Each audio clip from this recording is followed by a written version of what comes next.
What's up, Team Buckhouse? Another week, another resort review. This week we are reviewing Hyland Hills in Minneapolis, Minnesota. It's a tiny little like Midwest spot, but it's so magical and so unique, and I've gone there twice, and every time like it's blown my mind. It's such a cool place, and so we're gonna review it even though it's not a mega resort. And that's the best part about these resort reviews, is there's over 460 ski resorts in the United States alone. So let's go ride them all and let's cover them. That's the goal. We have this whole map of like the resorts in the United States, and we've been to a lot of them actually. So make sure you subscribe so you can see us review your resort, or if you want to go on a vacation, we'll eventually get to every single resort. Obviously, it's gonna take a while, but we're gonna review as many resorts as possible. So make sure you subscribe to the channel, and then if you've missed any of the recent reviews, that's over there. Check out the resort review playlist, check any of them out. As well as if you want this map of all the ski resorts in the United States, that's linked in the description, as well as any of my snowboard gear, hoodies, t-shirts, goggles, gloves, all of it, guys. It's all linked in the description. If you need any gear, my gear's down there. All right, so let's jump into this.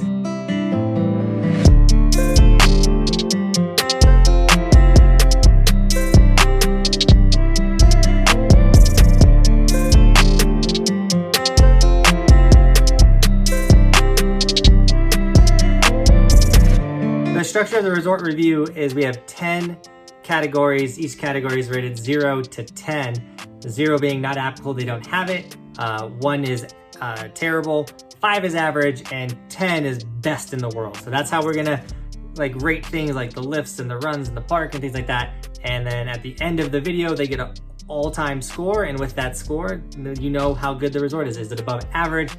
Should you go? Everything like that. The idea of this video series is to help you guys decide if you want to go to a ski resort or not. Is it worth your vacation? So let's find out.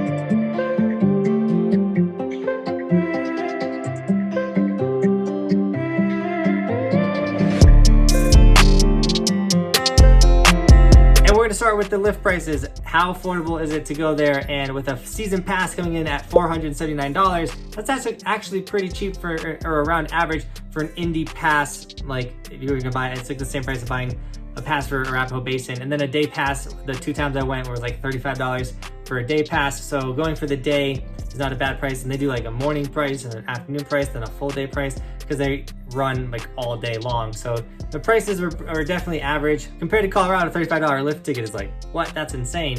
But in these other like Midwest, smaller hill areas, $35 is pretty average. So they did get above average at a 6 when it comes to the lift tickets and the prices. So that's pretty awesome. But where they really shine is ease of access. How easy is it to get to Hyland Hills?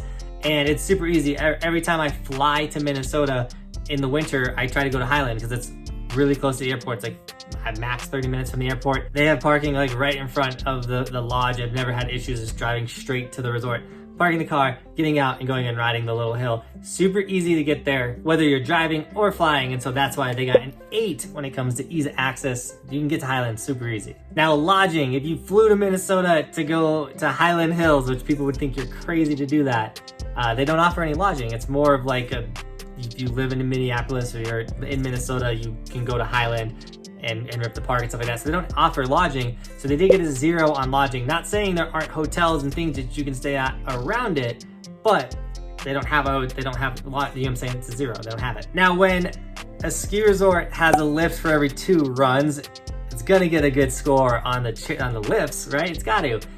They have 3 lifts and 3 tow ropes for this tiny little hill, which is really awesome.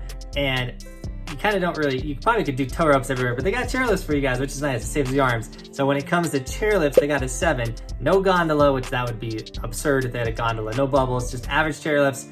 And I mean, chairlift for skiable acres, they're overkill. So that's, and then they got the tow ropes. And I can't explain to you guys how insane a tow rope is for multiple reasons. I'm gonna get more into the tow rope, but the tow rope allows you to get so many laps, at least in the park, like lap after lap after lap, super quick, no stopping, just ride right into it. And so they got 7 when it comes to lifts, which account tows into the lifts. But what's the point of having lifts if it doesn't access any great terrain? And sadly, this is where Hyland kind of chokes up. They don't have a lot of runs, and they don't have a lot of good runs, and like the runs are highly lacking. And so they got a 2 when it comes to runs. You can take some turns, you can do some hills, but like it's nothing crazy good. So like at the end of the day, it's just a 2 when it comes to runs. But that's not why you go to Hyland. If you're going to Hyland, you're going for one reason, and that's the terrain park. And it's an incredible terrain park. When you show up, you almost feel like, is the mountain only a park? Like, this is madness. They build huge jumps.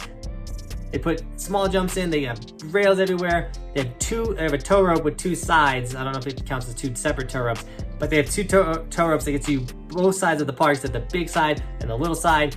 And the kids crush the park. Minnesota kids are so good at hitting rails and hitting jumps. And like Benton is this is Benton's park. If you don't know who Benton is, he's one of my buddies and he's an incredible snowboarder. Kids in Minnesota snowboard so good because of the park. So they got an 8 when it comes to the park. But also, you got to be so tough to ride that terrain park because those kids are unforgiving on the tow rope. And that leads us into the employee score, which I don't even know if employees work there. I've only barely seen anybody there. Like, obviously the people I got my tickets from were nice. I had an interesting situation in the gift shop with some of the employees. They weren't very helpful. I was looking for like a little pin. I get a pin every resort I go to. Asked them about it. They weren't very helpful with the pin situation. But when it comes to the tow rope for the park, kids are getting ran over, people getting bodied. The tow rope doesn't stop. It just keeps going, and like, it's pure madness, which makes it super fun but super chaotic. And like, I was humbled as a Colorado rider going to this little hill. It put me in my place. I would be lying to you if I didn't tell you I was absolutely irritated with this tow rope. Immediately, I'm like, you can't get a slow. It's so different. If you've never rode tow ropes, Hyland will kick your butt. But because of the madness, the chaos, as cool as it is, it's in reality, if you're trying to go on a trip, like, that's not ideal. So they got a below average score of 4 when it comes to employees. Now, obviously, I know there's incredible people that work there, but just the control and the way they manage the rope compared to other tow ropes places that I've been to, people fall on the rope, they'll stop the rope and like make sure the person's okay, and that doesn't happen to Hyland. You're getting ran over and they don't care. But how's the food? Is the food good? Now, it's just like a lodge, and you can get your typical lodge resort food, burgers, fries, you know what I'm saying, nachos, I don't know.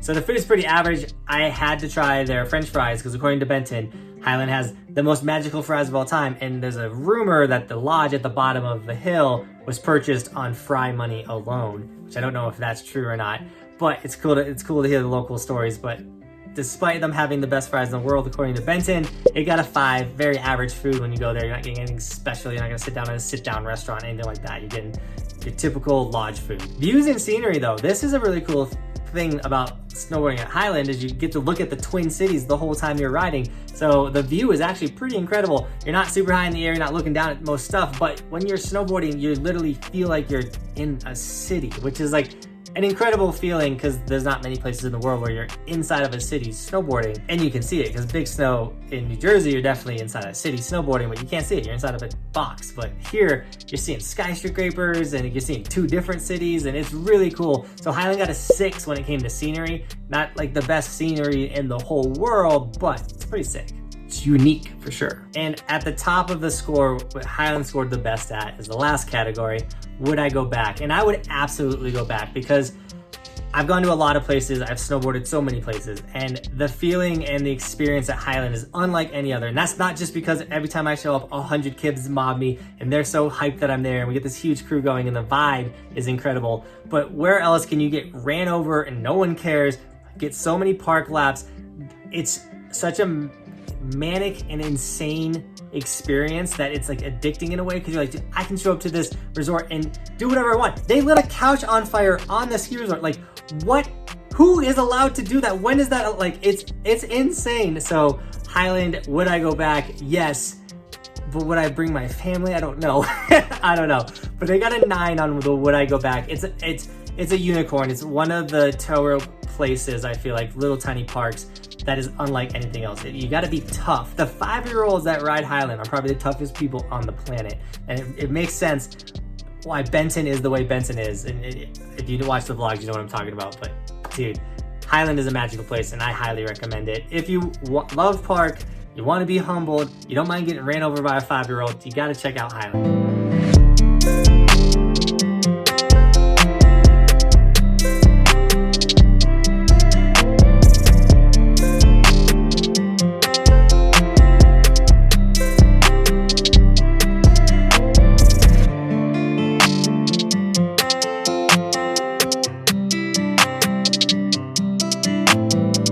on that, out of 100, what was Hyland's score? Hyland came in at a 55, which is a really good score for a tiny little hill in Minnesota. It's above average. If you think about it, Keystone got a 69, Hyland got a 55. That's not bad at all. So I definitely recommend it if you're snowboarding or skiing in the Minnesota area and you love terrain parks and you love terrain parks.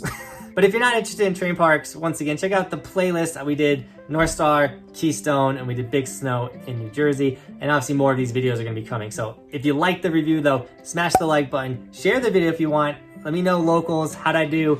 The really cool thing about the North Star review is a bunch of locals wrote and they said I was spot on with all my numbers, which is if the locals are backing my opinion, that means a lot to me. So let me know, Hyland kids, people, how'd I do? Also comment down below, what resort should we do next? Where should we go? Obviously I gotta go to the resort, ride, get the B-roll, get the experience to make these videos, but we're traveling. We're going to a bunch of new places. We literally just drove 12 hours to go to Bogus Basin in Idaho, but we can't really make a resort review because it's only a hike park open, but it was a sick video. If you missed it, check it out there. And tomorrow Keystone opens up and we're really excited about that. And we'll be full-blown season traveling to new places, making new resort review videos. My goal is to still make one of these a week for you guys, but we should be able to.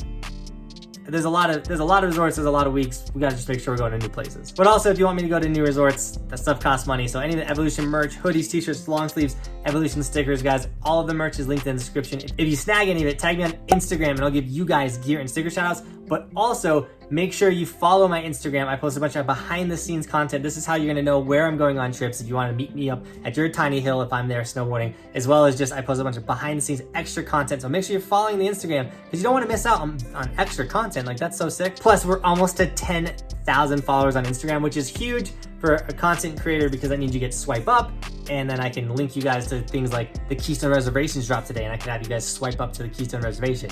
Things like that. I'm trying to help you guys out. But with all that, Team Buckhouse, thank you so much for reviewing a resort with me today. And as always, thanks for watching. Keep evolving. We'll see you guys tomorrow with another video. I'm on top of the ocean, living like life ain't frozen, feeling my feet been chosen for something other than motion, yeah.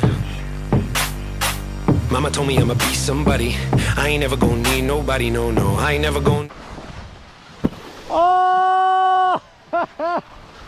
That was nuts!